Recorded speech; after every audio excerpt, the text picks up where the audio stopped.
بسم اللہ الرحمن الرحیم۔ السلام علیکم ڈیئر اسٹوڈنٹس، میں ایف اے فرسٹ ایئر کے طلبہ سے مخاطب ہوں۔ عزیز طلبہ، جیسا کہ آپ جانتے ہیں ڈیلی بیسس پہ آپ کو ایک لیکچر جو ہے وہ پرووائڈ کیا جاتا ہے تاکہ ہمارے جو آرٹیکلز ہیں وہ کنٹینیوسلی آگے بڑھتے چلے جائیں۔ تو عزیز طلبہ، آج ہمارے پاس جو آرٹیکل ہے تحریک پاکستان سے، تاریخ پاکستان سے، وہ چیپٹر نمبر 3 سر سید احمد خان کی سرسز کے حوالے سے ہے، سر سید احمد خان کی خدمات۔ اس میں آج ہم سر سید احمد خان کی تعلیمی خدمات کا جائزہ لیں گے اور اس کو ایز اے لانگ کوسچن کس طرح سے پریپیئر کرنا ہے، اس میں سے MCQs شارٹ کوسچنز کس طرح سے بن سکتے ہیں، ان چیزوں کا ہم تذکرہ کریں گے۔ تو عزیز طلبہ، آپ جانتے ہیں کہ سر سید احمد خان نے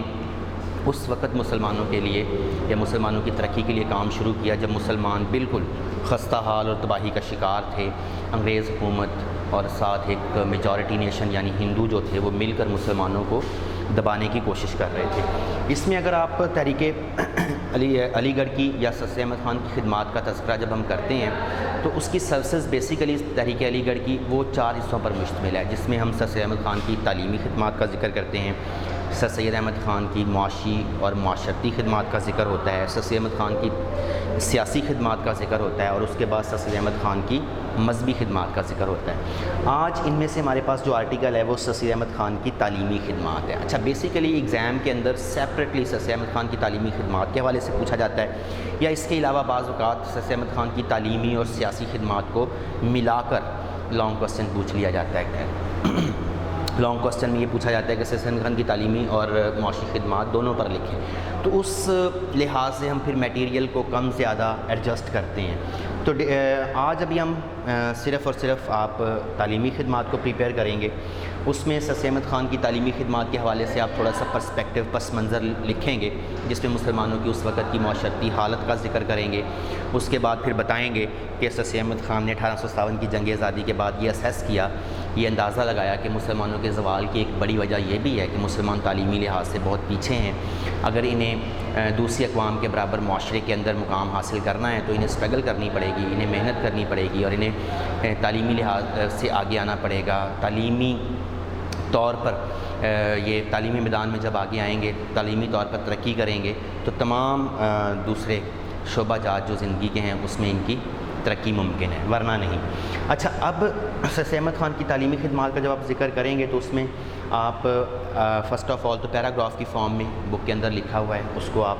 ہیڈنگز میں لے آئیں گے، جس کے اندر اگر آپ دیکھیں تو سب سے پہلے آپ سر سید احمد خان کی تعلیمی خدمات ایک ہیڈنگ لیں، اس کے اندر بتائیں گے کہ سر سید احمد خان نے مسلمانوں کو مشورہ دیا کہ وہ تعلیمی لحاظ سے آگے آئیں، نہ صرف تعلیمی لحاظ سے آگے آئیں بلکہ انہوں نے عملی طور پر بہت سارے اقدامات اٹھائے مسلمانوں کی تعلیمی حالت کو بہتر کرنے کے لیے،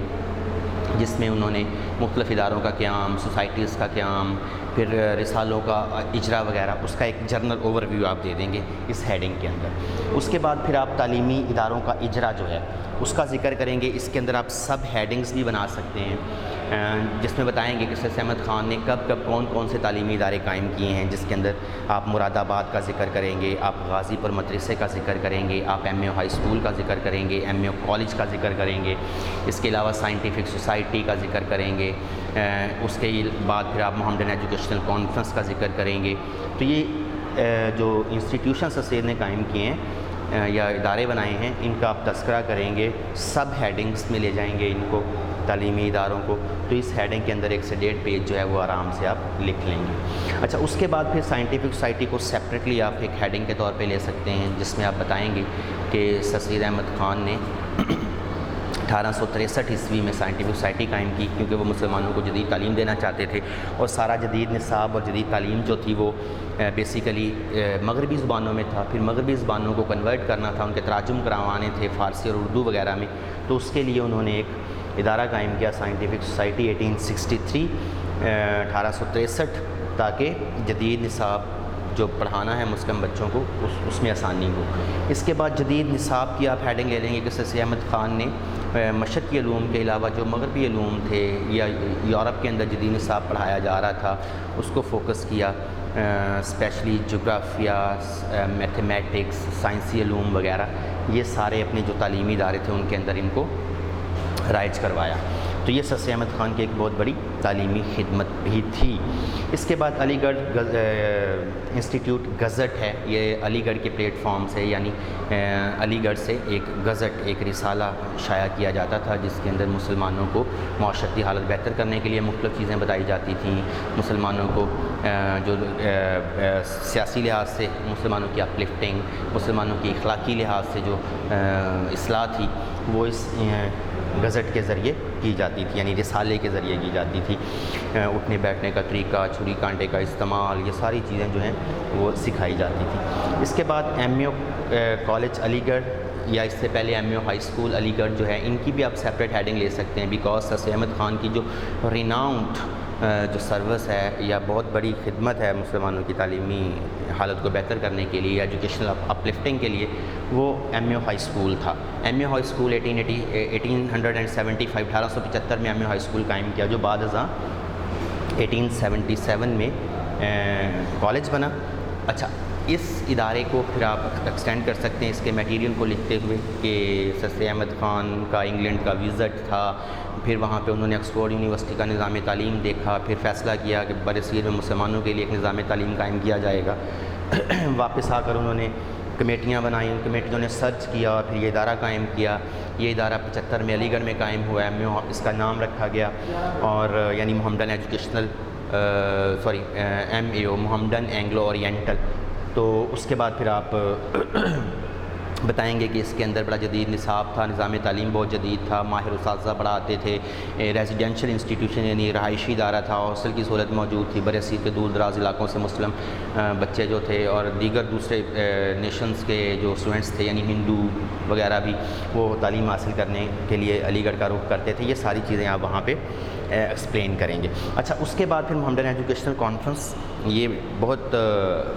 فیمس انسٹیٹیوشن ہے جو سر سید احمد خان نے قائم کیا۔ بیسیکلی ایک سوسائٹی تھی یا ایک کانفرنس تھی، یا یوں کہہ لیں کہ ان سمپل ورڈز کے ایک یہ تنظیم تھی۔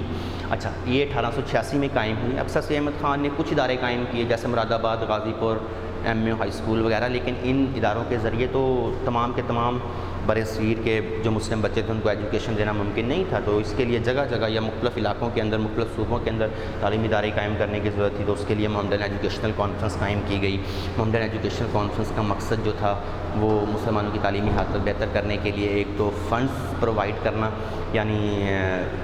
فنڈنگ کرنا صاحب استطاعت اور صاحب حیثیت مسلمانوں سے، اور دوسرا یہ ہے کہ سرچ کرنا کہ مزید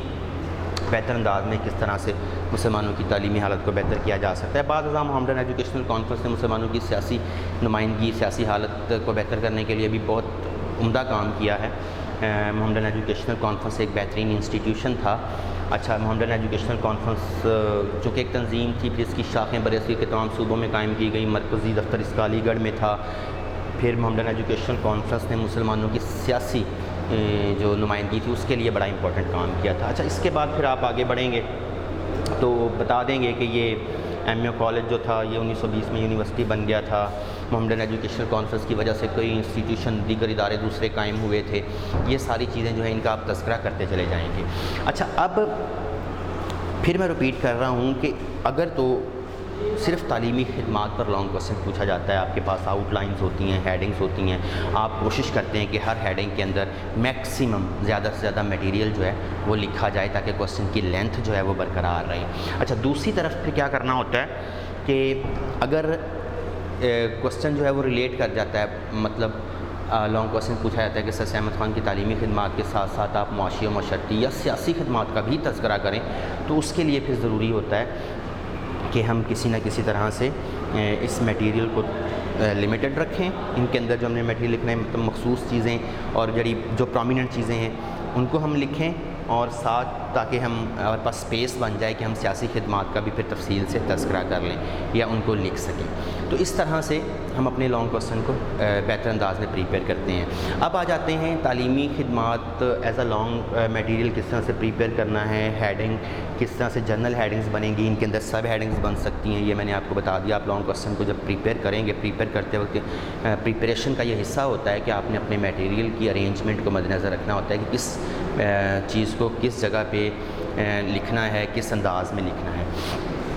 تعلیمی خدمات کو لکھتے وقت مختلف چیزیں بطور شارٹ کوسچن اور MCQs کے طور پہ پوچھی جاتی ہیں. اچھا، جن کے اندر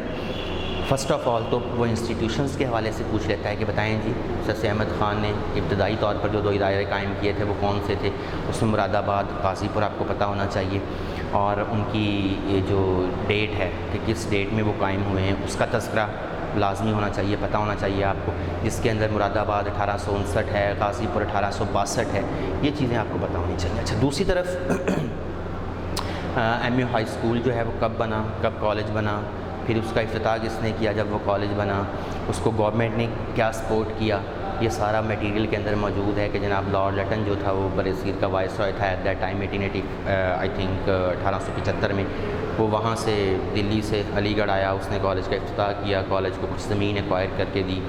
پھر اسلامیہ گرانٹ منظور کی. یہ ساری چیزیں ایز اے شارٹ کوسچن پھر آپ لکھتے ہیں گورنمنٹ سپورٹ میں. اچھا، اس کے بعد اگر آپ سے پوچھتا ہے کہ بتائیں سائنٹیفک سوسائٹی جو تھی اس کے قیام کا مقصد کیا تھا، تو ابھی ہم نے تذکرہ کیا کہ سائنٹیفک سوسائٹی بیسیکلی جو مغربی زبان میں لکھی گئی کتب تھی ان کو اردو میں ٹرانسلیٹ کرنے کے لیے بنائی گئی تھی تاکہ آسان انداز میں اور بہتر طریقے سے جو ایجوکیشن ہے وہ مسلمان بچوں کو پرووائڈ کی جا سکے. مسلمان جو ہیں وہ اسٹوڈنٹس جو ہیں وہ سلیبس کو اپنی جو نیٹو لینگویج ہے اس کے اندر آسانی سے سمجھ سکیں. اچھا، اس کے بعد پھر نیکسٹ آپ سے پوچھا جا سکتا ہے کہ محمدن ایجوکیشنل کانفرنس کب قائم ہوئی اور اس کا مقصد کیا تھا. تو ان چیزوں کو آپ مد نظر رکھ لیں گے کہ محمدن ایجوکیشنل کانفرنس جو ہے وہ 1886 میں قائم ہوئی. اس کا بنیادی مقصد یہ تھا کہ جو تھا مسلمانوں کی تعلیمی حالت کو بہتر کرنے کے لیے مزید تعلیمی اداروں کا قیام جو تھا اس کا مقصد تھا. اس کے لیے یہ فنڈنگ کرتے تھے، پھر یہ سیمینار جلسے وغیرہ آرگنائز کرواتے تھے تاکہ مسلمانوں کی سیاسی نمائندگی یا مسلمانوں کے سیاسی مطالبات بھی حکومت تک پہنچائے جائیں. اور یہ آپ کو یاد ہوگا کہ لاسٹ آرٹیکل کے اندر میں نے آپ کو بتایا تھا کہ جب شملہ کانفرنس ہوئی تھی، شملہ وفد گیا تھا وائس رائے سے ملنے کے لیے، تو ایٹ دیٹ ٹائم بھی محمدن ایجوکیشنل کانفرنس کی ہی مختلف شخصیات تھیں جو سیاسی چیزیں لے کر گئی تھی، سیاسی مطالبات لے کر گئی تھی وائس رائے کے پاس. اچھا، تو اس کے علاوہ پھر مسلمانوں میں اردو ہندی تنازع ہوا تو محمدن ایجوکیشنل کانفرنس کے پلیٹ فارم سے اس کو ٹیکل کیا گیا، دفاع کیا گیا اردو لینگویج کا. تو یہ اس طرح سے MCQ short question as a long question جب میٹیریل پریپیئر کر رہے ہوں گے تو خیال رکھیں گے، ان کو آپ انڈر لائن کر لیں گے، نشان لگا لیں گے کہ یہ بطور شارٹ کوسچن یا MCQs کے طور پہ پوچھا جا سکتا ہے کوئی بھی چیز ان کے اندر سے، تاکہ بعد میں جب ہم ایکسرسائز میں پریپیئر کریں گے MCQ شارٹ کوسچن تو لانگ کوسچن کے اندر سے میکسیمم میٹیریل تو ہمیں آلریڈی پریپیئر ہوگا. اچھا، اس کے بعد اب آپ اینڈ پہ اسی آرٹیکل میں سے آپ کے پاس MCQs ہیں 5 MCQs بطور اسائنمنٹ. ان کو آپ دیکھیں گے کہ مراد آباد اسکول جو ہے وہ کب قائم ہوا، تو اس کے پاس تاریخیں ہوں گی 1859. اچھا، اس کے بعد پھر آپ کے پاس علی گڑھ کالج کب بنا ہے تو 1877 ہے. اسی طرح سے محمدن ایجوکیشنل کانفرنس 1886 ہے. مسلم لیگ کا قیام کب ہے 1906 ہے. انگریز اساتذہ کے نام تھے آرچ بولڈ، آرنلڈ، موریسن وغیرہ، یہ انگریز اساتذہ تھے جو علی گڑھ میں پڑھاتے تھے. تو سر احمد خان نے کیونکہ بڑے نامور اساتذہ جو تھے وہ مسلم ہوں، ہندو ہوں یا انگریز ہوں، وہ ہائر کیے تھے علی گڑھ میں پڑھانے کے لیے تاکہ علی گڑھ کے نظام تعلیم کو بہت بہتر بنایا جا سکے. یہی وجہ تھی کہ اس دور میں علی گڑھ جو ہے وہ بہت شہرت اختیار کر گیا تھا اور بہت جلد اسکول سے پھر یہ کالج اور بعد میں 1920 میں یونیورسٹی کا درجہ اختیار کر گیا تھا. تو عزیز طلبہ لانگ کوسچن پریپیئر کر لیں گے اور اس کے بعد اپنے اسائنمنٹ کے طور پہ یہ 5 MCQs یاد کر لیں گے، ان کو لکھ لیں گے تاکہ بعد میں ایگزام میں آپ کو آسانی ہو. آئی ہوپ آپ نے اس آرٹیکل کو اچھی طرح سے دیکھا ہوگا. میں نے جسٹ آپ کو گائیڈ لائنس دی ہیں، میٹیریل بک پر آپ کے پاس موجود ہے، آپ پریپیئر کریں گے. کل نیکسٹ کلاس کے ساتھ آپ سے ملاقات ہوگی، نیکسٹ لیکچر کے ساتھ. تب تک اجازت دیں، اللہ حافظ.